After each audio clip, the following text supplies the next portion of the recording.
Wow, this is fun. I'm having fun now. This is my favorite thing to do, my favorite social thing to do, that is. Talk about this area of spiritual ideas called sacred geometry. I'm an artist. I've always been an artist from the time I was a baby. I've always known. I guess that's kind of the only really unusual thing about me. I really knew exactly what I wanted to do from the time I was little. That's kind of unusual.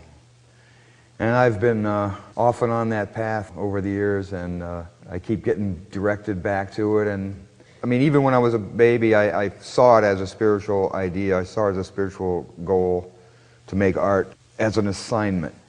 Like my artistic abilities was a gift really to be used for spiritual purpose. And I felt that from a very early age. And that's primarily what I do. And I've been led to the ideas of mandala and sacred geometry. And I'm pretty hermetic. I'm pretty much a recluse. I've spent lots of time by myself. But it's been such a healing process. My experience with mandala making and sacred geometry has been so healing that I started to perceive that, wow, everybody needs to know this.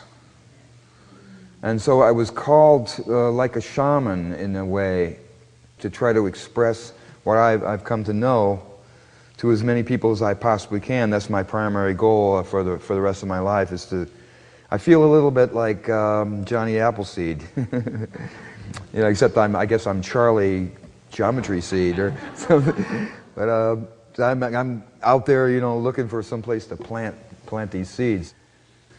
And that's one of the major things I want to try to get across, is that this thing called sacred geometry has this huge appeal to both what you could call left brain and right brain simultaneously, which is a very rare thing. And so on the one hand, it appeals to the scientific sequential time-space kind of mind, the mind that thinks about logic and numbers and mathematics and those kinds of things, and it satisfies totally. And then at the same time, sacred geometry and the ideas of sacred geometry and the realities of sacred geometry appeal to our heart mind, our knowing, the knowing in us, our intuitive sensibility simultaneously. So I believe that if we could be introduced to these ideas, that we would see the world entirely differently. And when I first got involved with sacred geometry, it was so mystical, so powerful, and I was so excited about it that I tried to tell all my friends about it.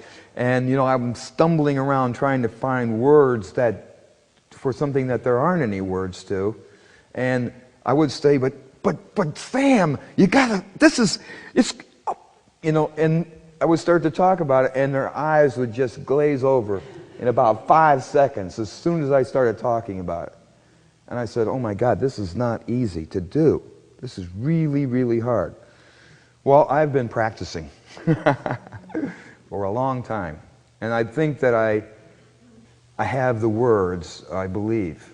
And that's what I pray for. I pray for that Spirit will allow me to find the words and to find the passion and to find the truth in a way that will touch every single person that comes to this workshop this afternoon, somehow.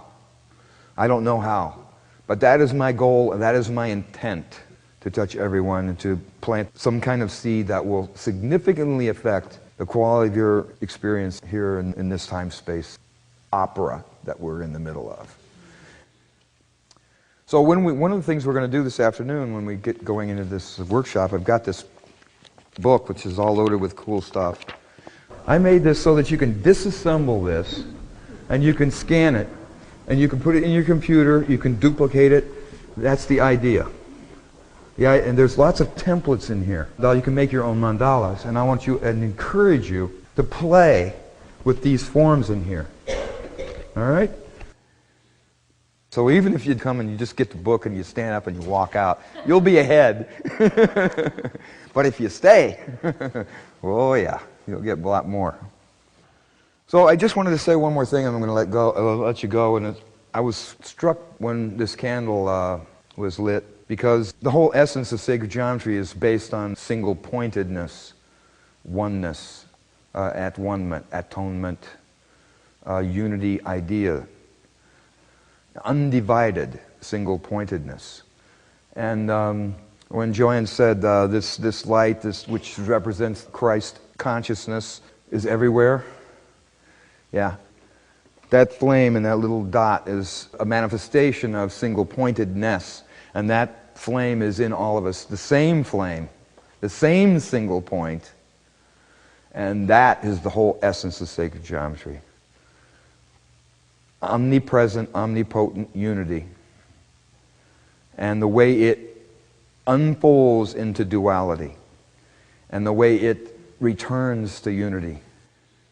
This is an ancient, ancient, ancient understanding. I mean, it goes way, way back beyond Hermes Trismegistus.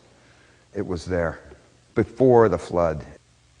And now, after thousands of years, at least 5,000 years, the scientists are saying, wow, there's this thing called quantum physics.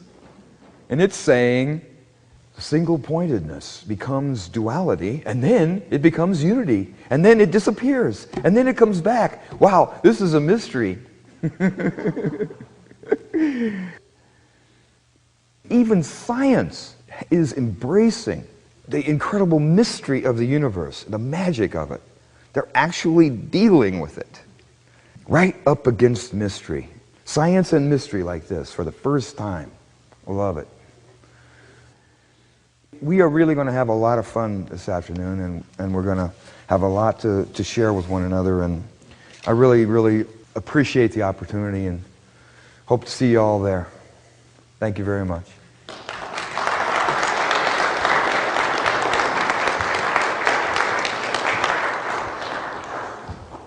Thank you, Charles. You're welcome.